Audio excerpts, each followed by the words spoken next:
On the heels of the Nets-Celtics blockbuster deal, the Knicks involved in an interdivision swap on Sunday with the Toronto Raptors as they acquire the former top overall pick Andrea Bargnani. We are joined by Jared Zwerling, who covers the Knicks for ESPNNewYork.com. So, Jared, he comes to the Big Apple. What are the Knicks giving up?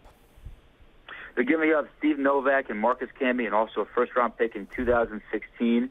That's the deal points right now. The deal could be finalized as soon as 12:01 a.m., when free agency starts. So that's the deal points right there. The Knicks are bringing in a guy who's been a star in the past for the Raptors, averaged around 18, 19 a game. He's been riddled with injuries over the last 2 years, has missed 98 games. So his health is a huge priority for the Knicks next season. And you also consider they have Mari Stoudemire coming back, and he's been banged up as well. Two power forwards the Knicks need next season to really compete and win it and try to win a championship. They're in win-now mode. You mentioned the Brooklyn Nets. They upgraded getting Kevin Garnett, Paul Pierce, Jason Terry. You might even get Kyle Korver in free agency. So this move definitely represents their need to win now, and he has to be healthy. The Knicks also get some cap flexibility looking ahead at 2015. Bargnani will have an expiring contract that season. So in 2015, also Melo, Mari Stoudemire, and Tyson Chandler all come off the books. So if the Knicks don't win a championship by 2015, they'll have some very strong cap flexibility in 2015. So that's also positive, too, looking ahead. But the key is for him to stay healthy, and if he can, the Knicks have a great player. That's a good point you make with getting the cap relief. Now, explain the significance of Bargnani's agent, Leon Rose, in making this all happen. Well, it all starts with Mike Witz and Carmelo Anthony. Leon Rose works for CAA, and CAA represents both of those guys, including J.R. Smith.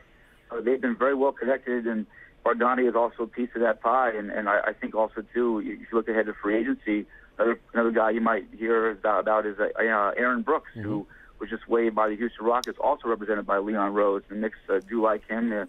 Leon Rose thinks he could be a good fit for this team. So a lot of CAA around this team, and it all starts, like I said, with Melo and Mike Woodson, the head coach and your star player. So I think it's not surprising. I think the Knicks are definitely in contact with that agency, and if the move definitely solidifies, that just goes to show you the influence of that agency, no question.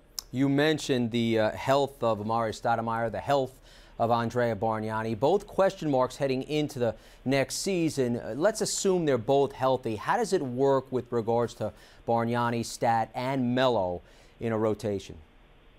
Well, that's a great question. You have Amari and Bargnani, both power forwards. J.R. Smith, you have to involve his name because he's going to be an unrestricted free agent. Now, if he bolts to another team for more money, the Knicks have Bargnani, a great scorer, potentially off the bench. He could be your sixth man, and he could just provide scoring. And he does it in many different ways, from three, from off the pick and roll, in the post. He's a very versatile scorer. So that's interesting to see what happens with J.R. Smith. So Bargnani brings a lot of versatility. I think, he can be used in different sets. He can be used in the post up with Melo on the wing, running pick and rolls with Tyson Chandler. You can have Bargnani spaced out when Raymond Felton and Tyson Chandler run the pick and roll.